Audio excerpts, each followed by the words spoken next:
Founder to Founder, com Márcio Kogut.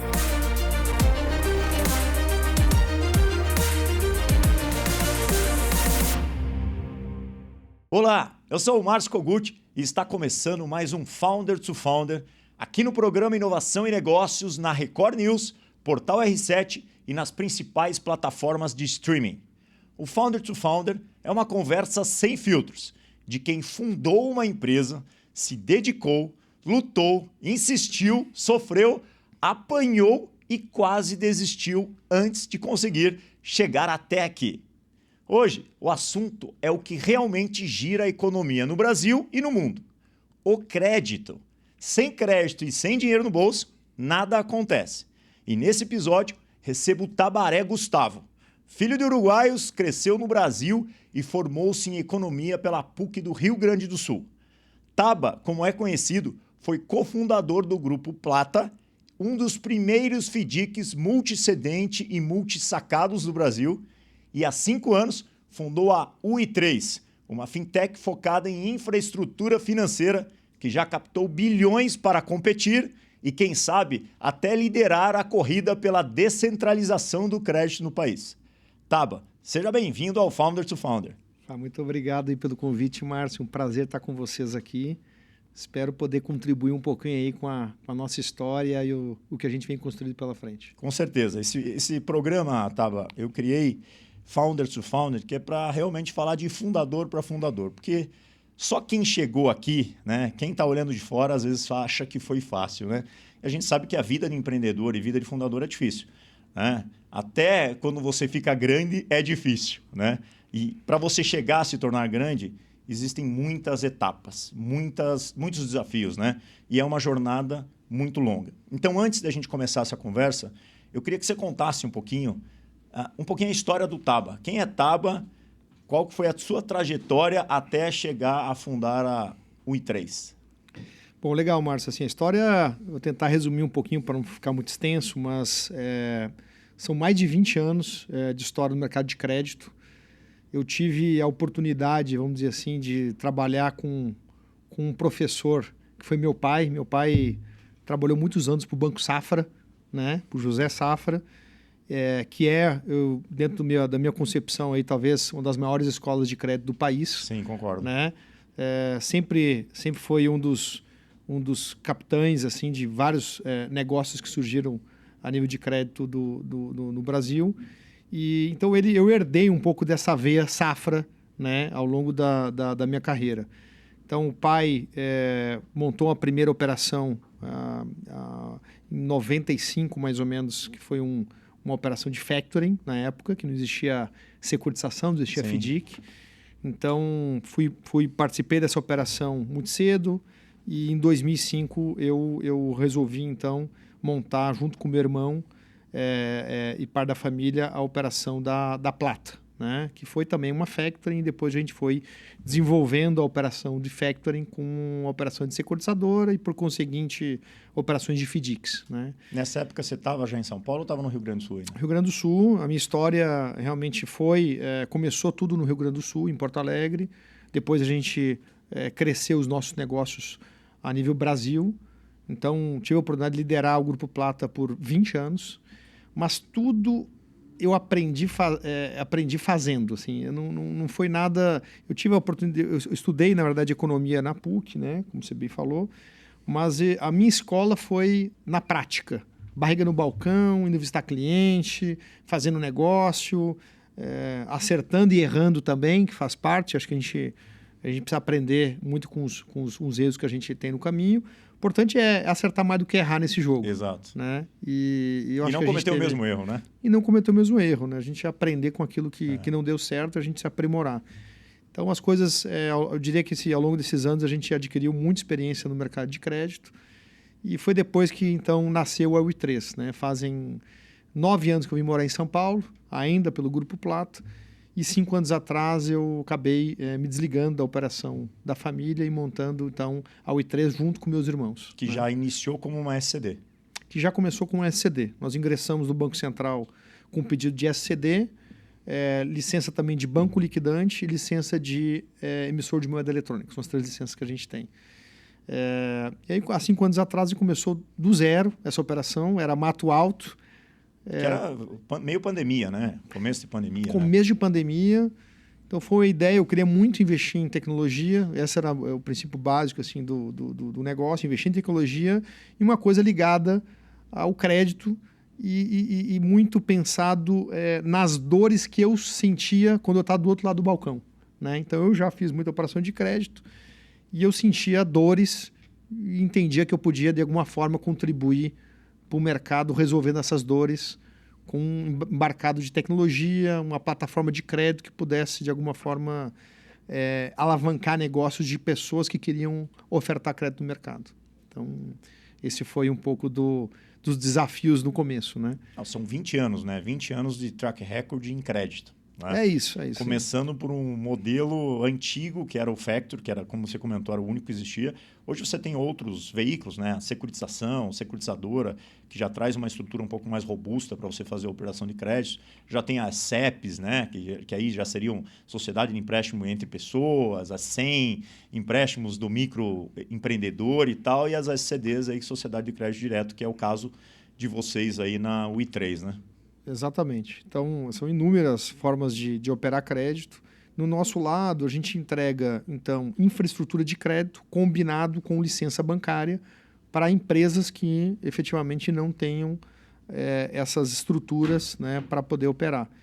Então, a gente viabiliza, vamos dizer assim, empresas de todos os tipos, seja varejistas, seja fintechs, seja correspondentes bancários, né, que precisam operar crédito. Então, a gente viabiliza essas empresas fazendo toda a parte regulatória e a parte entregando infraestrutura de crédito para que elas possam ofertar crédito ao seu ecossistema. Não, legal. E há 5 anos, quando você criou a UI3, que era já uma SCD, você já veio com a cabeça de fazer um crédito as a service, a parte de crédito, porque você veio do crédito e você tem um track record no crédito. O que eu queria debater um pouquinho com você? Porque eu vi que há uns anos atrás, 5 anos atrás, o boom era de BaaS, né? Todo mundo queria ter um Bank as a Service, né? Todo mundo, as empresas, as fintechs criavam infraestrutura de BaaS, né? Criavam lá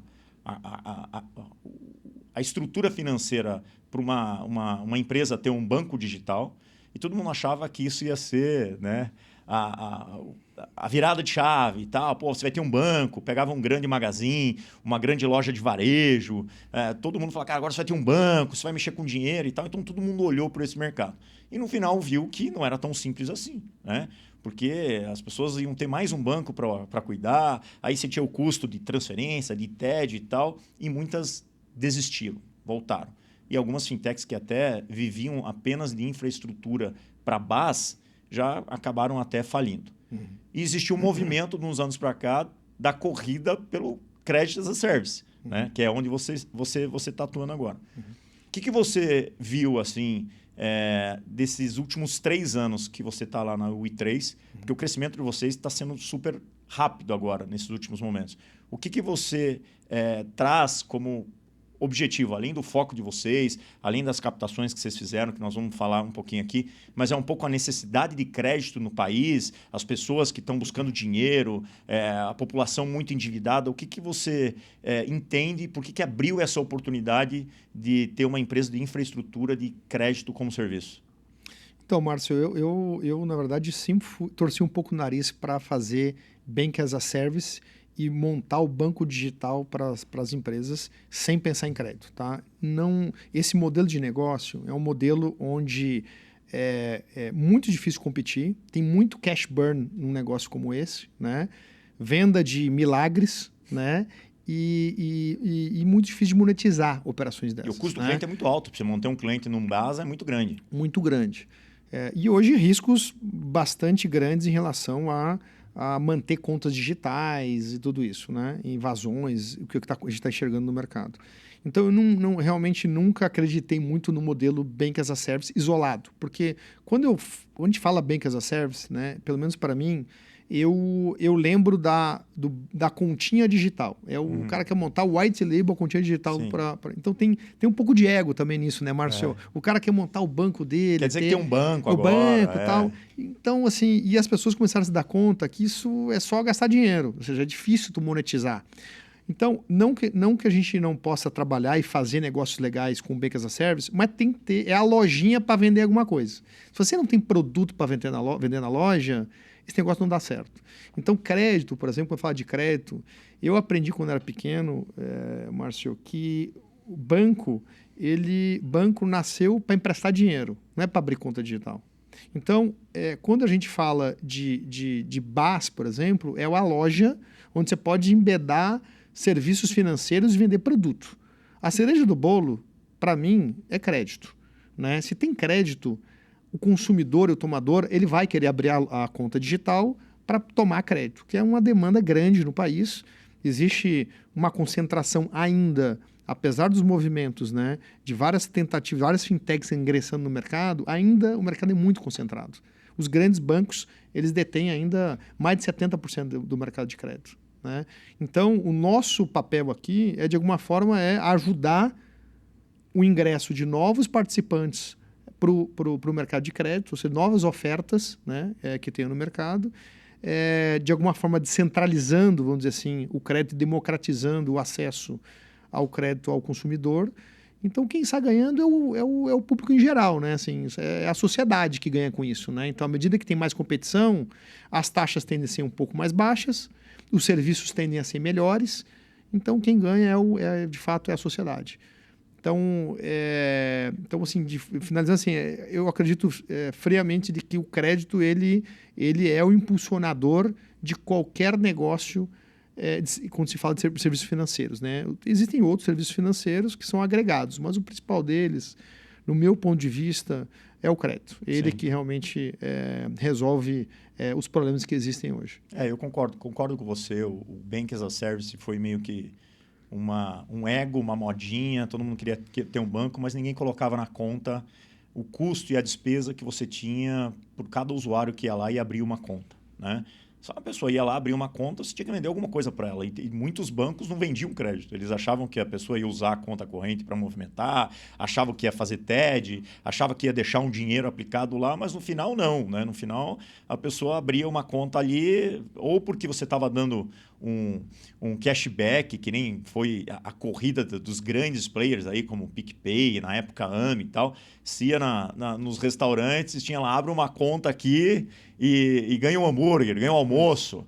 Então tinha um custo muito grande para você ter usuários. Alguns, esses grandes, que tinham teoricamente funding infinito, eles conseguiram ter uma base gigante de usuários e hoje estão ganhando dinheiro, né? Depois de muitos anos. Os pequenos que tentaram entrar nessa corrida não conseguiram suportar o custo que é você manter um Bank as a Service, um BaaS aí com a tua marca e funcionando. E tem um outro ponto também, que aí, essa é uma visão minha nesse quesito de BaaS. Eu via muitas grandes empresas perdendo um pouco a sua essência, né? De que você via uma rede de supermercado gigante. E aí, de repente, eu vou montar um banco. E essa rede até dava um crédito, um cartão de crédito lá para a pessoa utilizar. Eu vi histórias, não vou dar nomes, mas que a pessoa tomava esse cartão de crédito, ficava devendo no cartão de crédito e ficava com vergonha de até entrar no próprio supermercado para fazer compra. Então, ele acabava perdendo o core business dele, que era vender alimentação, que era um supermercado, um varejo, para tentar dar crédito, para tentar montar um banco, e ele via que isso não fazia parte do core business dele. Então, eu vi muitas estratégias erradas de grandes atacadistas, né? Até com Pay, né? Chegou uma hora que todo mundo queria ser Pay, né? Exato. Você tinha todo mundo Pay, pagamento, agora é o Magalu Pay, aí não sei o que Pay, era todo mundo Pay, depois o BaaS, mas no final das contas o crédito acabou ficando por último.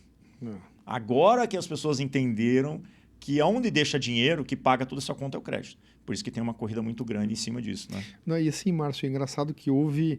se a gente pegar a trajetória de todo o sistema financeiro, né, as ondas que aconteceram ao longo desses 20 anos, nós tivemos a primeira onda de disrupção, que foi o payments, junto com Stone, CloudWalk, assim, grandes empresas que fizeram movimentos disruptivos, principalmente disrupções regulatórias, mais do que a tecnologia. Sim. Tá?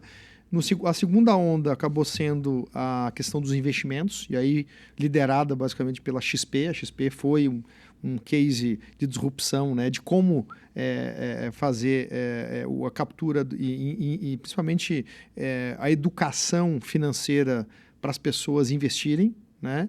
E a última onda foi o Digital Bank. Né? Os bancos digitais liderado aí pelo Nubank, que é um fenômeno, né? Que realmente é um negócio impressionante como eles... lutou muitos anos no prejuízo até chegar onde conseguiu chegar, né? Muitos anos. Eles fizeram realmente esse movimento de cash burn para captura de clientes. Na hora que eles entraram na operação de crédito, esse negócio estourou. E que não era nenhum banco, era uma IP, né? O Nubank começou com uma IP. E era uma IP que te dava um cartão de crédito cool, bacana, ganhou um crescimento muito orgânico, né? Eu lembro que eles ganharam. Eu mesmo lá no Michael me espelhava muito na estratégia do próprio Nubank. E aí, só que ainda ele ficou dando prejuízo muitos anos, fez muitas captações para crescer a base de usuários, e a partir da hora que ele começou a oferecer crédito, dinheiro... Aí mudou o game, né? Porque hoje o business tem valor porque o tamanho da base de usuários e o que ele oferece de crédito é o que sustenta a operação e faz ser um dos maiores bancos hoje do mundo, né? Não, é um fenômeno. Na América Latina. O Nubank é uma referência, é um fenômeno realmente. O que eles desenvolveram foi um negócio impressionante. Houveram outros bancos que tentaram seguir a linha do Nubank, né? O caso de C6 e o caso de outros bancos, né? Só que eles entenderam que tinham que começar eles começaram a um prazo mais curto, né? Não foram tão grande esse cash burn de captura de clientes. Na hora que eles mudaram para o crédito, o caso do C6, o C6 é outro banco que realmente é impressionante o que eles fizeram no mercado de crédito, né? Eles realmente hoje ficaram muito grandes também. E tudo com expertise de gente muito preparada, né? De como eles transformaram a instituição. E o C6 foi um dos primeiros, já que você falou, foi um dos primeiros que começou com conta global. Começou com conta global em dólar, em euro, ninguém fazia isso. Ele fez uma parceria com um banco fora lá. Foi um dos primeiros, que pegava um cartão de crédito, fechava o câmbio na hora, viajava, olhava, e depois isso virou, né? Todo mundo começou a oferecer, os grandes bancos. E é uma garota de propaganda também boa também, né? É verdade. Ajudou, né? Eles fizeram uma boa campanha. Foi muito essencial aí também, né? E fizeram uma boa campanha de marketing, um branding bacana. Realmente, o C6 mandou super bem. Tem que respeitar. Então, mas tu vê que no final, essa última onda agora, ela está desempolgando no crédito. Então, o momento é o crédito. A gente acredita friamente que esse é a próxima onda de disrupção, né? O Banco Central veio com essa agenda alguns anos atrás, com a abertura da nova regra da SCD, né? Como um novo modelo de instituição financeira. Eles entenderam, depois de alguns acontecimentos, que vão ter que apertar um pouco essa régua, né? Vai subir um pouco as exigências. São mais de 150 CDs no mercado. A Oi3 já nasceu com um modelo um pouco diferente, assim, um modelo onde a gente entendeu que para ser uma instituição financeira precisa ter uma estrutura já razoável, assim, não dá para entrar nesse mercado sem estrutura, tá? Então, a gente está super preparado e entendendo aí os movimentos do Banco Central, inclusive apoiando o Banco Central com os movimentos de subir realmente as exigências, né, para que as empresas estejam em conformidade, né, com o que ele exige. E a gente está realmente se sentindo muito, muito bem. E eu acho que dentro de todas que nasceram, não vão ficar tantas, tá? Eu acho que muitas delas pelo caminho a gente já vem percebendo que muitas dessas empresas já estão sendo ou liquidadas ou eventualmente sendo adquiridas por outras instituições maiores. Então, eu acho que é um ponto de atenção, né, que a gente está assistindo aí tanta coisa acontecendo no mercado e a gente precisa ser exemplo também. Acho que as grandes instituições que estão operando como SCD, e eu incluo que é a Oi3, de a gente ser exemplo para outras, né, de como que a gente tem que exportar, os cuidados que precisam ter da instituição, né, a estrutura que precisa se manter. Isso é fundamental, inclusive, para o nosso desenvolvimento do nosso mercado. Aproveitando que você está tocando nesse ponto, tinha uma pergunta que eu ia fazer mais para frente, mas vamos concluir esse tema agora. A gente está falando sobre realmente esse cerco que o Banco Central está fechando, né? Recentemente a gente teve bancos liquidados, né? Dezembro, aí, há 6 meses atrás, a gente teve a liquidação do Banco Master. Depois teve algumas empresas adquirentes de pagamento. Instituições, empresas IPs, né? Eu vejo que há um tempo atrás o Banco Central do Brasil ele é muito pró-inovação, né? Enfim, o Banco Central, a prova disso é o Pix que a gente tem hoje, que está sendo copiado pelo mundo inteiro. Mas o Banco Central sempre foi pró-inovação. A gente sempre teve muita inovação e crescimento no Bankline, porque no Brasil a gente já fazia transferência, TED, DOC, onde que lá fora você fazia um wire transfer e levava 3 dias para cair numa conta. Então eu sempre fui muito fã do Banco Central porque ele sempre foi pró-inovação. E nos anos para cá ele abriu muitas possibilidades para uma competição com as fintechs. Começaram a surgir várias fintechs e no início existia uma exigência mínima, que era um capital, às vezes, um pouco menor, para você ser uma IP, para você ser até uma SCM, uma SCD e tal. Só que de lá para cá, inclusive numa conversa que eu tive com o regulador do Banco Central, eles falaram, cara, a gente não está conseguindo fiscalizar tanta empresa, a gente não tem estrutura de analistas, de fiscais e tal, para fiscalizar tantas empresas e começou a acontecer muito problema. Então, o que a gente fez foi levantar as exigências, né? E levantaram a regra de aporte, de governança, de PL. Então, hoje em dia, mudou em todas as áreas, né? Seja SCD, IP e tal. O Banco Central está exigindo muito mais capital, né? Para garantir a operação e muito mais governança e até background dos sócios, dos que estão lá dentro do Banco Central pedindo essa licença. Na tua opinião, isso vai ser bom, vai ser ruim? Porque vai começar a afastar muitas empresas do mercado, né? Eu estou vendo várias SCDs aí tentando levantar dinheiro para cumprir as exigências novas do Banco Central, porque senão até 2027 agora elas vão ser extintas, porque não vão conseguir cumprir. E aí, obviamente, vai ter menos competição no mercado. Tendo menos competição no mercado, a gente vai ficar um pouco refém de algumas que estão. Como que você enxerga isso na matéria de não só oportunidade, né? Porque, obviamente, quando tem menos competidor, a gente que é o dono do business fica feliz. Mas em matéria do mercado, né? Porque menos competição, você vai ter aquele movimento que é parecido com os grandes bancos, né? Então, como que você está enxergando isso? Eu sei que é bom, porque, cara, está acontecendo muita fraude, muito problema, mas eu sei que, por outro lado, isso tem que tentar não deixar tão duro, mas flexibilizar um pouco, porque senão vai tirar muitas fintechs, né, do mercado. Como que você enxerga isso no momento? Então, Márcio, eu acho que por tudo que aconteceu, né, tantas notícias ruins que vieram nos últimos dias ou últimos meses, eu acho que é quase que natural que o Banco Central tem que apertar esse cinto, né? Não dá para trabalhar da forma que estava trabalhando. Então, o primeiro momento é apertar um pouco isso, né? Entender um pouco mais o cenário. E eu acredito friamente que isso vai se adequar. Isso vai ter uma adequação, vai haver um equilíbrio aqui das exigências também. O mercado vai começar a entender melhor, né, o que é necessário para se operar e depois as coisas seguem, né, num outro patamar.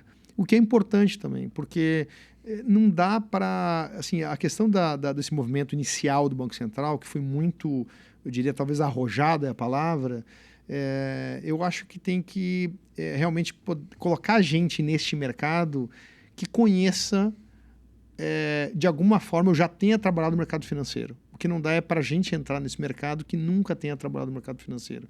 Isso é muito delicado, sabe? Eu acho que precisa botar gente mais preparada, né? Então tem que ter um filtro maior na entrada, principalmente, né? Depois o restante, eu acho que, como eu disse, eu acho que vai acontecer uma normalização das coisas, a poeira baixa e depois segue com novos entrantes. Apesar que, assim, eu olhando um pouco do negócio das fintechs, né? Então, assim, existem inúmeras fintechs novas saindo no mercado. O nosso papel aqui, de fato, é impulsionar fintechs, né? Estou falando aqui um pouco pela U3 agora, você né? dá infraestrutura financeira. Financeira. Então, o Seja meu papel grande empresa, banco ou seja fintech. ou fintech. Então, assim, as fintechs, na verdade, muitas ou varejistas ou embedded finance, vamos falar de forma geral, né? Que estamos falando de qualquer tipo de empresa que possa ofertar crédito. Ou fintechs, realmente, que entrem nesse mercado de crédito, elas vão continuar nascendo, mas elas vão se plugar em alguma instituição como a U3 existe e outros bons competidores, né? A entrada de novos SCDs, acho que é uma agenda necessária hoje de apertar um pouquinho isso, o que o Banco Central, o movimento que o Banco Central está fazendo, mas acho que na sequência as coisas vão se normalizar e vão surgir novos entrantes, até porque o Banco Central tem essa agenda muito clara de descentralizar o crédito, ou seja, o crédito não pode ficar na mão de poucos, né? Se a gente compara com o mercado americano, são mais de 200 instituições financeiras lá fora. Né? Aqui eu estou falando que está concentrado pelo menos nas 6 maiores, representa mais de 70% do mercado do Brasil. Então, realmente está desigual e a gente precisa incentivar isso. Né? Então, o nosso movimento aqui de Credit as a Service é uma forma de incentivo para a democratização ao mercado. Legal. Bom, vamos voltar um pouquinho agora para falar um pouquinho da UI3, no momento que vocês estão aí, quais são os planos de vocês agora para os próximos anos. Eu sei que vocês fizeram algumas captações, né? Fizeram captações, acho que até para crescimento, para investir em estrutura, time. Quem foram os primeiros investidores da UI3? Então, em final de 24, nós iniciamos uma conversa com 2 empresas de investimento. Uma delas foi a NVA, liderada pelo Marcelo Maisonave. Conheço a NVA, o Glitz, o Engler. Essa turma toda, que assim, tudo pessoal nota 1000. E também tivemos o início das conversas com o pessoal da Vectis, liderada pelo André Sá, Alexandre Audi, Patrick e Paulo Lema. Tá? Esses são os sócios da Vectis. Então, nós começamos a conversa no final de 24, início de 25, ou seja, vai completar praticamente um ano, nós fizemos então o closing e eles entraram na companhia. Diluímos uma participação nossa. E naquele momento, quando a gente fez a rodada com eles, eu buscava mais do que capital, né? Não desdenhando do capital, que é muito importante, então eles aportaram na companhia, mas eu buscava muito governança, organização e experiência de pessoas que já fizeram coisas relevantes no mercado financeiro. Isso para mim era muito importante naquele momento. Para mim e para os meus irmãos, meus sócios, né? Então a gente decidiu em conjunto fazer então essa rodada com eles. E foi uma coisa maravilhosa, porque eu sempre digo assim, Márcio, à medida que a gente se aproxima e escolhe pessoas boas para estarem do nosso lado, estou falando assim de sócios de verdade, né? Porque eles, na verdade, eu considero mais do que investidores, eles sócios de verdade, né? Então, eles são muito, muito presentes comigo, um apoio assim, realmente fora de série. É fundamental para esse negócio dar certo. À medida que tem bons sócios contigo, e aí não pode ser só dinheiro. Só dinheiro é ruim. Só dinheiro, talvez a gente acabe escolhendo, fazendo escolhas erradas, né? Então, acho que foi uma excelente decisão. Eu sou muito grato a eles de terem acreditado no nosso sonho. Ingressaram em 25, fizemos um ano de 25 maravilhoso. E 26, vamos triplicar de tamanho. Mas você já tinha ido com o teu capital próprio, Family and Friends, o Bootstrap, para poder abrir a SCD no Banco Central, e aí você foi fazer a rodada para crescer, é isso? Exatamente. Então, mas quando você foi fazer a rodada, você ainda não estava desesperado por capital? É verdade. Era o momento meu. Meu momento me permitia, né? Porque aí é bom você tocar nesse ponto, porque os outros fundadores que vieram aqui, eu sempre debato nisso, porque para mim eu tive que aprender na dor, né? Eu tive que aprender na dor, porque depois de velho e de ter criado um business gigante, e eu falo para todos os fundadores, cara, você não escolha, nunca faça uma captação quando você precisa de dinheiro. Se você for fazer uma captação quando você precisa de dinheiro, você nunca vai olhar o perfil do sócio, o cara que vai estar do teu lado, você nunca vai olhar direito nem o que você está assinando no contrato. Porque ou você pega o dinheiro ou você morre. Né? Então, o ideal é você fazer uma captação quando você não precisa de dinheiro. A captação, fazer um roadshow, quando você vê que a empresa está indo, porque daí você tem tempo de conhecer bem o sócio, escolher o sócio pelo que ele vai agregar, né? De smart money, não só o dinheiro. Porque é o cara que vai estar junto com você. Né? E uma outra coisa que eu aprendi, cara, procura trazer sócio de mercado. Não aceita dinheiro de quem não está acostumado a ser, principalmente do mercado onde você atua. Porque no final das contas, cara, você vai ter um problema muito sério com isso. Então, parabéns pela sorte, pelo poder de escolha. Né? Você escolheu, eu conheço da NVA, pô, Glitz, Pedro, Maisonave, são tudo ex-XP, os caras que investem em vários empreendedores, eles estão do lado mesmo, eles sempre ajudam. Né? Eles estão ali, eles conectam, tem um poder de conexão gigante e tal. E aí a gente gosta de estar junto porque eles valorizam o empreendedor. Quando o cara já foi fundador, quando ele tem a conversa com o fundador, ele jamais vai querer afastar o fundador, jamais vai querer desacreditar na ideia e no propósito do fundador. E tem muitos sócios que não, muitos sócios que acabam deixando o fundador de lado. Então, fico feliz de que vocês conseguiram seguir esse caminho. Na minha próxima agora, né, eu não estou precisando fazer nenhuma captação agora, mas na hora que eu precisar para o meu novo negócio, eu tenho certeza que eu aprendi e vou fazer essa escolha com mais cuidado. Agora, falando na última captação que vocês fizeram, foi de o quê? De 3 bi para um FDIC? Então, a gente tem...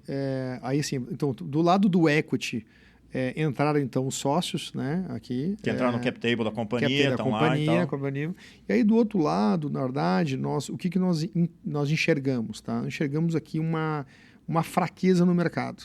Muitos clientes chegavam até nós, tinham um ecossistema grande para ser explorado, capacidade de originação grande,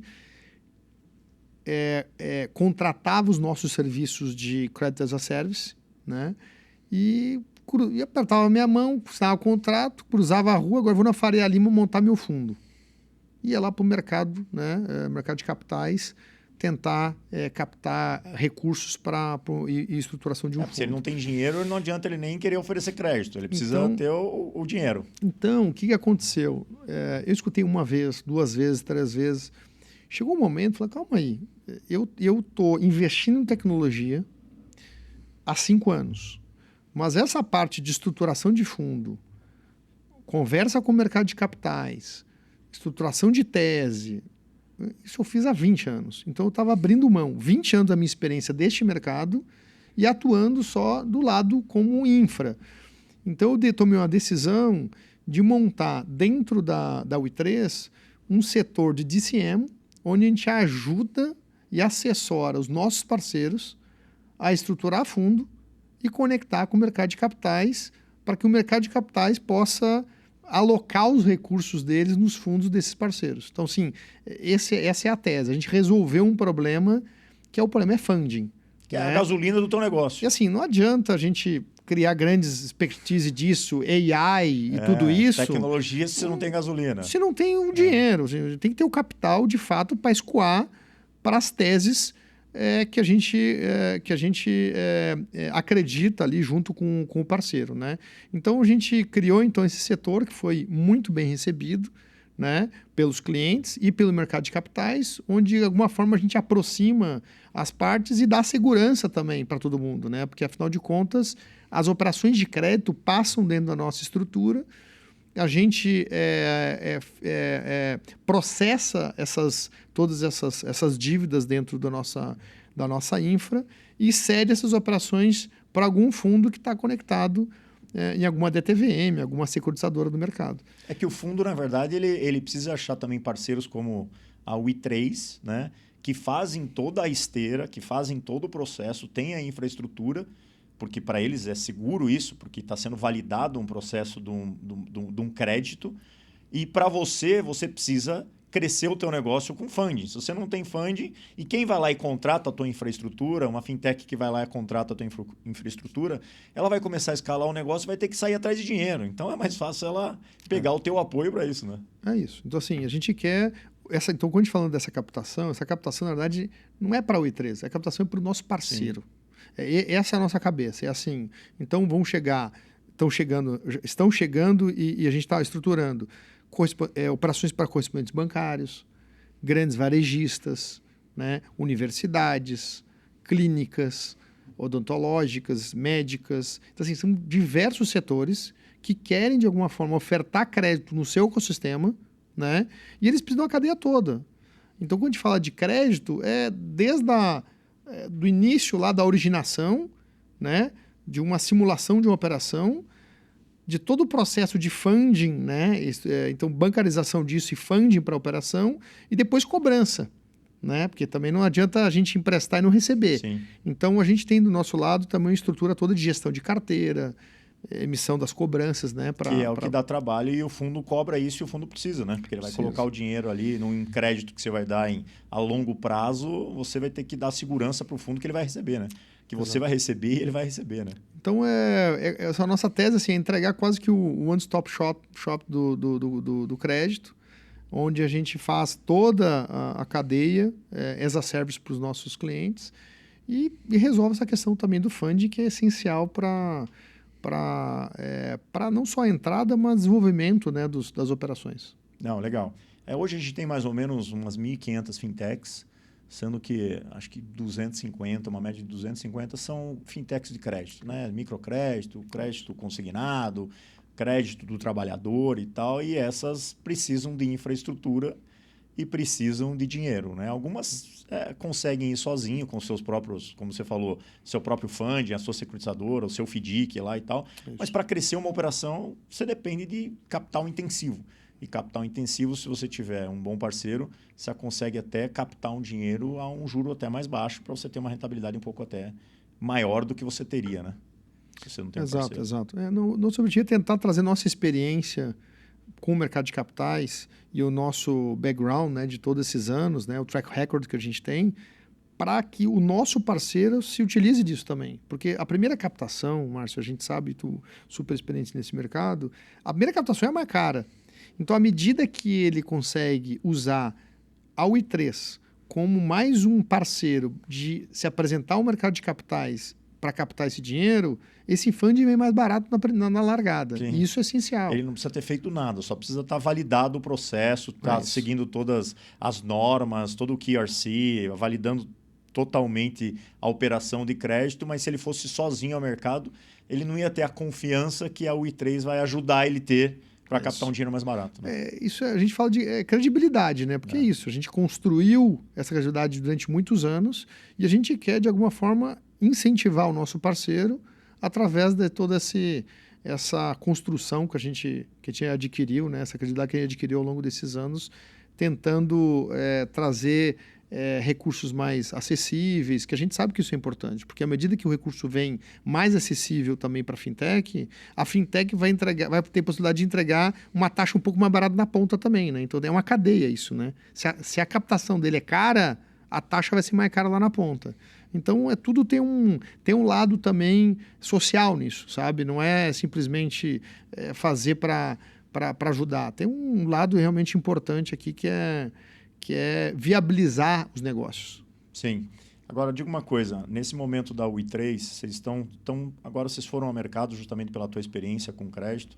Vocês já têm aí parceiros de funding, né? Acima aí de 3 bi. Vocês estão investindo bastante na própria infraestrutura de créditos as a service que vocês têm. Qual que é o próximo passo? Vocês têm... Eu entendo que vocês já mapearam, eu ouvi falar que vocês mapearam o mercado de fintechs para ver um possível crescimento por aquisição, M&A de aquisição e tal.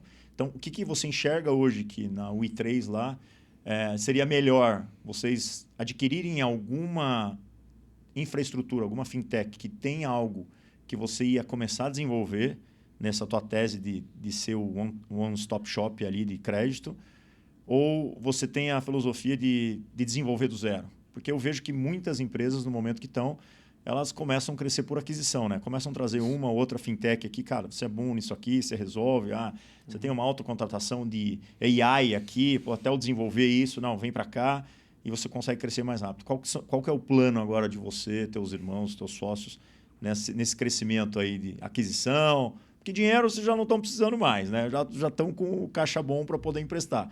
Mas precisa continuar evoluindo e inovando na infraestrutura e no crescimento. Tu foi na veia, Márcio. Foi direto ao ponto.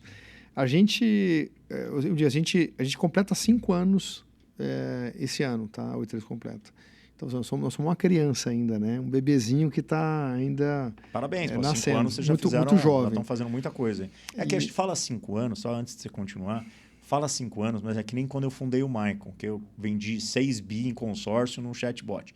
A galera falava assim, nossa, mas cara, o cara criou faz 2 anos e, pô, já vendeu... Cara, eu tinha 25 anos de experiência no mercado de consórcio.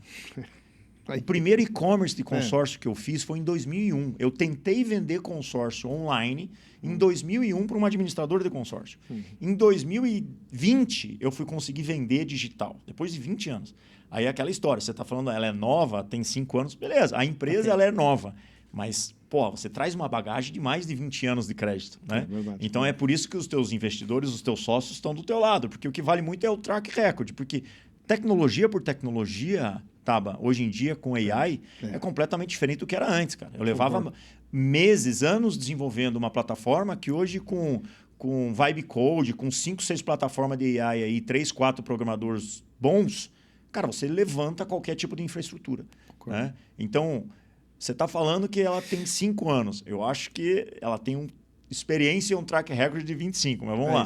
Qual que é o desafio agora aí de aquisição? Na verdade, essa conquista de 5 anos aqui que a gente está tendo, tudo que a gente fez foi de forma orgânica. E orgânico, tu sabe, Marcelo, é difícil, é porta a porta, é relacionamento, é indicação de um cliente, de outro. Assim, e B2B, né? 100% B2B. Né? 100% B2B. Sempre entregando o infra para os nossos clientes, que esses clientes ofertando o crédito do mercado. Esse sempre foi o modelo de negócio. E o que a gente pretende fazer, isso ainda por muitos anos, para sempre. Esse é o principal, é o core do nosso negócio. Então, só que agora, depois que a gente fez a rodada, né, a gente quer ir para outro nível. E a gente precisa crescer ainda mais rápido. Né? Meio maluco isso, né? Já está andando, quer mais. Mas não é assim. É um momento que eu, pelo menos como estratégia, a gente tem 2 anos aqui para fazer uma ocupação de espaço mais rápido. Então, a gente entende que o movimento é inorgânico agora. A gente precisa fazer algumas aquisições de empresas que são complementares à nossa. Ou seja, tu foi bem no ponto mesmo, porque eu acho que a gente se dedicou para um negócio específico, que é fazer a esteira do crédito, mas tem algumas pecinhas aqui que a gente já está analisando, mapeamos algumas empresas que vão complementar essa esteira, né, dar ainda mais... solidez e crescimento, e a gente acaba ficando também com este cliente dentro de casa por mais tempo, que isso é importante também. Então, assim, à medida que você tem muito serviço embedado num lugar só, o ciclo de vida do seu cliente ele se torna mais longo. Sim. Isso é fundamental para o negócio. Né? A gente quer manter esse cliente por mais anos aqui conosco. Então, a gente está nesse movimento de analisar algumas fintechs complementares, e essas empresas que já estão no mercado, que são complementares, também atendem clientes que a gente quer ofertar crédito. Então, são canais também. Né? São duas coisas. Serviços complementares aos nossos e canais de distribuição de mais crédito. E que eu acredito muito nesse modelo de crescimento via canal. Né? Como você disse, assim, tecnologia, eu diria que a UI3, em termos de tecnologia, para o que ela se propõe a fazer, ela está no topo. Tá? Ela está brigando realmente em cima da tabela, entregando soluções espetaculares, com muita agilidade, com inovação, já aplicando AI dentro da companhia. Só que, assim, a gente precisa pensar mais do que isso. Software, falando a palavra software mesmo, no médio e longo prazo, vão ser muito equiparáveis. Né? Ou seja, esse não vai ser o grande diferencial, por conta da chegada da inteligência artificial, que realmente é meio assustadora até, né, Márcio, o que está acontecendo.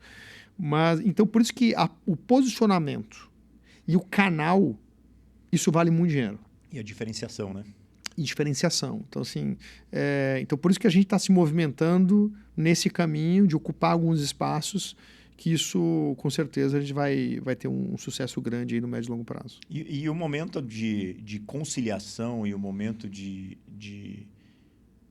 aquisição é agora, né? Porque justamente pelo que o Banco Central mexeu e aumentou o sarrafo, começou a ter mais exigências, tem um monte de fintech que tem uma certa tecnologia ali desenvolvida, importante até para o business, né, de crédito, ela vai sofrer, porque às vezes ela não conseguiu uma captação, não está conseguindo escalar a operação e, obviamente, ela não vai conseguir cumprir os novos requisitos do Bacen. Então, eu acho que o momento é agora mesmo. Vai ter muita consolidação, né? E fusão de empresas menores com empresas maiores. E eu acho que isso é completamente interessante e estratégico aí para o momento que vocês estão. Com certeza. Assim, a gente já está mapeando várias, né?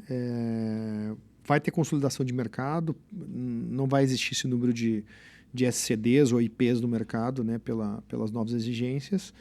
E a oportunidade está aí, né? Então, a gente precisa saber aproveitar também esses momentos. E o teu papel hoje lá dentro da We3 é CEO ou não? Você está como CEO? Eu estou como CEO, nós somos, como eu disse, nós somos em 3 irmãos, né? A We3, eu até não falei no começo, mas a We3, ela é a abreviação, né? O Y é de Uruguai, minha família é uruguaia. Olha né? só, que legal. Pais e porque mães é um nome uruguaios. bem peculiar, né? É um nome Exato. bem peculiar. Deve ter uma criação aí para... Então, o Y é a abreviação de Uruguai, família uruguaia, pais e mãe, pai e mãe uruguaios, e nós somos em 3 irmãos. Então, por isso que o I3, né? E eu estou como CEO, eu tenho um irmão mais velho que fica mais na parte da tecnologia, que é o Caracê, e o Queira, o mais novo, fica na parte de crédito e estrutura de fundos. Vocês sempre trabalharam junto, não? Muitos anos, tá? Na época que você estava na parte de crédito há 20 anos atrás, eles também faziam a mesma coisa? No Grupo Plata, o Queira foi um dos também cofundadores do Grupo Plata, desde o início. O Caracê chegou um pouquinho depois, mas nós 3 trabalhamos juntos há muitos anos. São meus sócios há muitos anos já, né? O que não é nada fácil, né? Trabalhar com o irmão não é fácil. O meu irmão foi fundador do Maicon comigo também. Eu trabalhei 30 anos com ele, não é fácil. Porque, às vezes, você, irmão, tem outro tipo de discussão, né? Tem outro tipo de discussão do que quando é sócio. Mas no final dá certo, porque acho que um complementa o outro, né? E a gente chegou até aqui, eu sempre digo, né? São mais de 20 anos trabalhando. E a gente chegou até aqui não é por acaso, porque foi dessa forma. Sim. Né? Trabalhando junto, a gente tem as nossas divergências, mas acho que essa divergência também é bom, viu? A concordância é burra. Então a gente precisa sempre fazer reflexões, um conversar com o outro, tudo isso gera valor para o negócio. Então eu sempre digo que nós somos muito complementares um com o outro, né? Um é um pouco mais comercial, o outro um pouco mais técnico, o outro um pouco mais de planejamento. Então, assim, esse mix aí no final dá bom. Você é mais velho ou não? Eu sou do meio. Do meio? Irmão do meio. E todos estão aqui em São Paulo, casados, família? Todos em São Paulo, todos com família, com filhos. Então, família crescendo. Só o pai, na verdade, ficou em Porto Alegre, né? O pai, no outro negócio dele lá, tocando, no negócio inicial, né, que ele montou. E a gente realmente entrou de cabeça aqui no I3 com o propósito de realmente fazer um negócio relevante no país. E foi coincidência você pegar investimento da NVA, lá do Glitz, do Engler, do Mais Nave, que são de Porto Alegre também, ou vocês já eram amigos quando vocês eram mais novos? Então, é engraçado, mas a história é longa, mas o Marcelo eu conheço ele já de muitos anos de Porto Alegre, né? Pela toda a história que ele fez na XP, negócio fora de série. Tive essa oportunidade lá no comecinho conhecer ele, e ainda ele, na verdade, ele é casado com a filha do ex-sócio do meu pai. Então, por uma coincidência, né? A gente, na verdade, se conhece desde lá.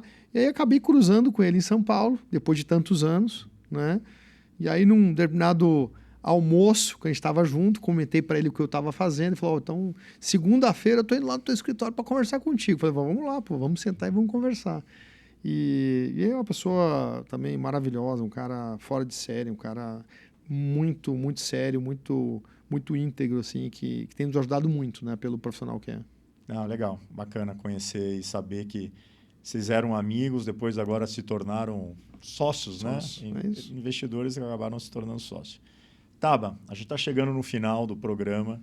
Muito legal esse papo, essa conversa, saber um pouquinho mais da tua trajetória e tal. Agora, para a gente encerrar aqui, eu queria pedir para você, né, a nossa marca registrada aqui do programa, que é Founder to Founder. Eu queria que você falasse assim, cara, qual é o teu principal conselho para um fundador que está aí assistindo a gente, que está no momento de, ou passando pelo aquele vale da morte, ou está no momento de decidir se vai fazer uma captação ou não, principalmente um fundador do mercado financeiro, aí, de uma fintech. Qual é o teu principal recado aí que você daria para ele não tirar a garra de continuar? Porque vai ser difícil. Agora, tem muitas fintechs aí que estão na beira da morte, aí, literalmente no vale da morte, porque não vão ter dinheiro para cumprir as exigências do Bacen. Qual que é o teu conselho aí?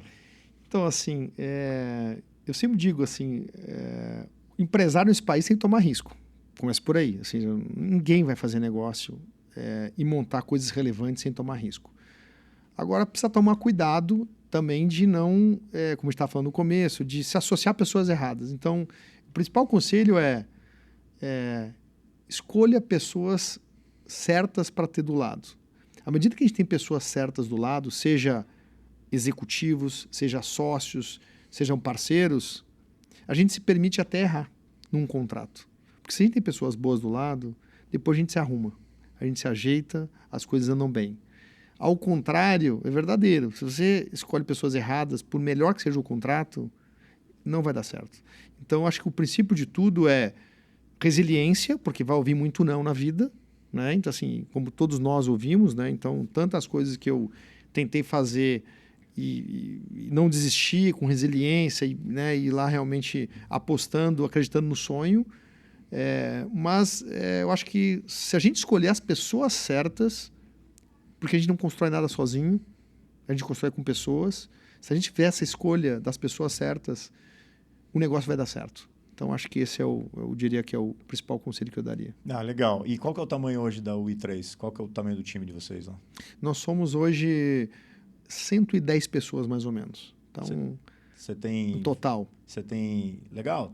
5 anos, 110 pessoas também tem que crescer meio enxuto, né? Hoje em dia não dá para querer Enxuto. inflar que nem na época das primeiras fintechs, né? Enxuto. Porque quando a gente fala de crédito, eu lembrei aqui agora da Creditas, que foi uma das pioneiras aí, que fez muita captação e tal, e hoje até está tentando continuar crescendo, e chegou uma época que tinha 700, 800 funcionários.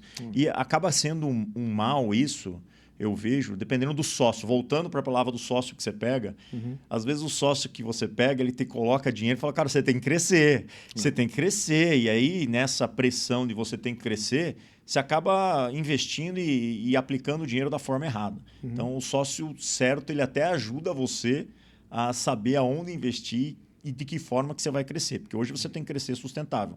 Não existe mais aquela tese de crescer a todo custo. Né? Hoje em dia, não tem mais investidor que coloca cheque se você não estiver tendo receita e lucro. Né? Antigamente era num PowerPoint, num deck lá, você já recebia um monte de investimento. Então, eu acho que é o que você falou. Tem que ter um crescimento sustentável. Com 110 pessoas hoje em dia, depois de 5 anos, eu acho que você está indo para o caminho certo. E você, última pergunta, você se relaciona bem com o executivo ou não? Você consegue? Muito. Assim, Mas teve que aprender. Você sempre foi fundador. Mas eu sempre fui... Eu tive sempre um perfil de executor, sabe? Eu não fui aquele fundador de só ficar em cima, apontando o erro e tal. Não, eu fui o cara que barriga no balcão, quero ver o negócio acontecendo.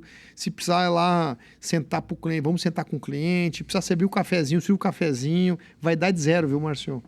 Eu acredito, o nosso modelo de negócio na UI3, inclusive não só eu, mas os meus sócios e todos os principais executivos e líderes da nossa operação, todos têm esse mesmo perfil. É todo mundo que vai para cima e se tiver que fazer, ele faz sem vaidade. E eu acredito que esse modelo tá dando muito certo. Né? É o perfil nosso. O perfil de execução mesmo. E, logicamente, a empresa vai crescendo, nós temos um nível hierárquico aqui dentro, ou seja, onde é respeitado, mas todo mundo é mão na massa, sabe? Não é só teoria, não, é mão na massa mesmo, porque é assim que a gente constrói uma empresa. Então... Legal. Eu tive uma conversa num dos episódios aqui com o Rodrigo Tognini, que foi o fundador da Conta Simples. Sim. E eu tinha escutado um podcast dele, onde que ele comentou do fundador do Airbnb, né? Que fez umas captações e tal, e estava crescendo e estava contratando um monte de gente, colocando um monte de executivo, criando um monte de processo, um monte de metodologia e tal. Chegou uma hora que ele parou e mudou tudo. Como que você hoje toca uma operação com 110 pessoas? Eu sei que você é uma instituição financeira, você tem que ter compliance, governança, tem que ter todo isso realmente burocratiza um pouco. Mas uma fintech, no momento que vocês estão, ela tem que ter regulação, tem que ter governança, mas ela não pode ficar engessada, porque se ela ficar engessada, ela acaba não conseguindo crescer. Você tem muita metodologia, você coloca muito OKR, você coloca muito planejamento, muita reunião para discutir uma reunião, ou vocês conseguem ser eficientes lá no time de vocês? Uma boa pergunta, Márcio, porque assim, é difícil dosar isso, né? A gente, ao mesmo tempo que a gente precisa ser muito eficiente, a gente precisa também respeitar o regulador. Então, assim, tem muita coisa que precisa ser cumprida e não dá para abrir mão disso, tá? Não abra mão disso. Ou seja, não dá, então isso é abrir mão do negócio. Abrir mão do negócio. Então, assim, vamos cumprir, criar todas as evidências que o regulador exige, vamos fazer tudo isso da forma certa. Só existe uma forma de fazer as coisas, que é da forma certa, né? É assim que a gente acredita. Então, a gente cumpre tudo o que é necessário, mas a gente tem um espírito de pró-negócio, né? Então, a equipe tem essa cabeça. Desde do jurídico a pessoa do atendimento, né, do financeiro, todo mundo está pensando no negócio, de viabilizar negócio, né? Isso é fundamental. Cultura na empresa, para o negócio dar certo, isso é fundamental. As pessoas precisam ter a mesma cultura. Se você tem um que pensa de um jeito e outro pensa do outro, não vai dar certo. Então, eu acho que a gente tem hoje uma cultura instituída dentro da UI3, onde todo mundo está em busca de viabilizar negócios e em busca de resultados. A gente não trabalha para fazer só volume, fumaça, tal, como era no passado, né? Porque a gente não existe mais esse espaço. Então, as empresas precisam criar valor gerando resultado. Crescer com resultado é um negócio duro, né, Márcio? Mas eu diria que, lógico que tem tudo o seu momento, né? De crescimento, de geração de resultado. Mas a UI3 já nasceu com a cabeça e no primeiro ano a gente já crescia e já começou resultado no primeiro ano. Então foi um pouco da trajetória nossa. E a gente vem conseguindo multiplicar isso, o que não é nada fácil, tá? É um desafio dia após dia. E tem dado certo. Então a gente tem que sempre seguir aquilo, a intuição e das coisas que estão dando certo, né? Vamos continuar. Se está dando certo, vamos... Mais certo do que errado, né? Porque 100% certo às vezes não dá. Você tem que correr um certo risco, né? Lógico. Sempre tem alguma coisa. Mas as coisas estão caminhando bem e a gente precisa realmente dar continuidade naquilo que a gente está fazendo, botar um pouquinho de gasolina, né? Então, para o negócio também crescer, que é necessário. O capital é uma coisa importante também para o nosso negócio. Por isso que a gente acabou fazendo essas rodadas. Tá, muito legal essa nossa conversa. Obrigado mesmo por todo esse aprendizado e parabéns pela sua trajetória aí. Obrigado Márcio. Obrigado pelo espaço, por tudo que o trabalho que vocês estão fazendo. Eu tenho acompanhado bastante. Para mim é uma honra estar aqui com vocês e discutindo, podendo contribuir de alguma forma aí também para o mercado. Legal, eu que agradeço. Bom, pessoal, encerramos mais um Founders to Founder de hoje. E para você que nos acompanha, fica a reflexão. Inovação não é apenas adotar a tecnologia do momento. É, acima de tudo, ter a coragem e a clareza para defender a identidade do seu negócio. A gente se vê no próximo Founder to Founder. Um abraço e até lá. Founder to Founder, com Márcio Kogut.